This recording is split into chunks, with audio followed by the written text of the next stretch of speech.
Hello hi friends, అందరూ బాగున్నారా? అందరూ బాగుండాలి, అందరిలో నేను ఉండాలి. ఫస్ట్ ఆఫ్ ఆల్ నా ఛానల్ ఎవరైనా సబ్స్క్రైబ్ చేసుకున్న వాళ్ళు ఉంటే సబ్స్క్రైబ్ చేసుకోండి అండ్ లైక్ చేయండి అండ్ షేర్ చేయండి. లైక్ చేసినా సబ్స్క్రైబ్ చేసినా నేను పెట్టే వీడియోలు చాలా వరకు కొంచెం రీచ్ అవుతాయని మరీ చెప్తా ఉన్నాను. నేను వచ్చేసి దొండకాయ ఫ్రై చేస్తున్నాను. దొండకాయలు బాగా క్లీన్ చేసేసుకొని సన్నగా కాయ ఎంత పొడుగుంటే అంత పొడిగే కాయ కట్ చేసుకున్నాను, సన్నగా కట్ చేసుకోను పొడుగ్గా.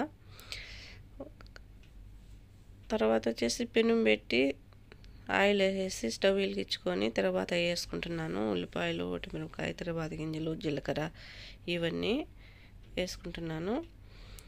ఈ తిరగబాతులు కరివేపాకు అన్నీ వేసేసి బాగా మంచి కలర్ వచ్చేంత వరకు వేయించుకొని తర్వాత మనం దొండకాయ అనేది కట్ చేసి పెట్టుకున్నాం కాబట్టి దొండకాయలు అనేది తిరగబాతులు వేసుకోవాలి. మరీ ఎక్కువ వేగాల్సిన అవసరం లేదు, కొంచెం మీడియం కలర్ వచ్చేంత వరకు వేయించుకుంటే చాలు. ఆ తర్వాత మనం దొండకాయలు కట్ చేసి పెట్టుకున్న దొండకాయలు వేసేసి మనం ఈ తిరగబాతులు అనేది బాగా కలుపుకోవాలి. కొంచెం పసుపు తర్వాత ఉప్పు వేసుకొని బాగా కలుపుకోవాలి. దొండకాయలు ఇవి వచ్చేసి ఇంటికాడ నుంచి మా తమ్ముడు భార్య తెచ్చింది. ఇంటికాడ దొండకాయలు కానీ ఇంట్లో కాసిన దొండకాయలు చాలా బాగున్నాయి టేస్ట్. తర్వాత తినేసి చేసి తర్వాత ఇస్తున్నాను నేను వాయిస్ ఓవర్ అయ్యి.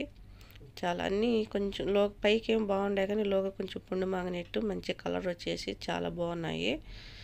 కొంచెం ఉప్పు వేసేసుకొని కొంచెం పసుపు వేసేసి, ఎందుకంటే ఉప్పు పట్టాలి కాబట్టి అందువల్ల ఫస్ట్లో ఉప్పు వేసుకున్నామంటే వీటికి నీళ్ళు పోయాల్సిన అవసరం లేదు. ఈ మాదిరిని ఆవిరికి నూనెలో తిరగబాతులోనే వేగిపోవాలి.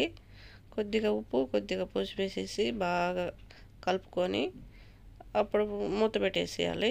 అప్పుడప్పుడు మధ్యలో మాడిపోకుండా పెనుకు అనేది అంటుకోకుండా ఇలా కలుపుకోవాలి గంటి తీసుకొని. కొంచెం టైమే పడుతుంది వీటికి ఎంచుకోవడానికి చాలాసేపు. ఈ తర్వాత వచ్చేసి వేగిపోయినాయి. నేను అప్పుడప్పుడు మధ్యలో చూపిస్తూ ఉన్నాను. వేగిపోయినాయి చూడండి, మంచి కలర్ వచ్చేసినాయి వేగిపోయి. ఇప్పుడు వచ్చేసి కొంచెం మిరప్పొడి, పుట్నాల పొడి అంటారు కదా, మంచి పప్పుల పొడి, పుట్నాల పొడి ఇవి వచ్చేసేసి ఆల్రెడీ ఉప్పు వేసి ఉన్నాను కాబట్టి ఇప్పుడు మిరప్పొడి, ఈ పప్పుల పొడి అనేది వేసేసి బాగా కలుపుకొని తినేయడమే. చాలా టేస్ట్గా ఉన్నింది. రసం పెట్టాను కానీ రసం వీడియో పెట్టలేదు నేను. చాలా బాగుంది టేస్ట్ అయ్యి. ఓకేనండి, బాయ్.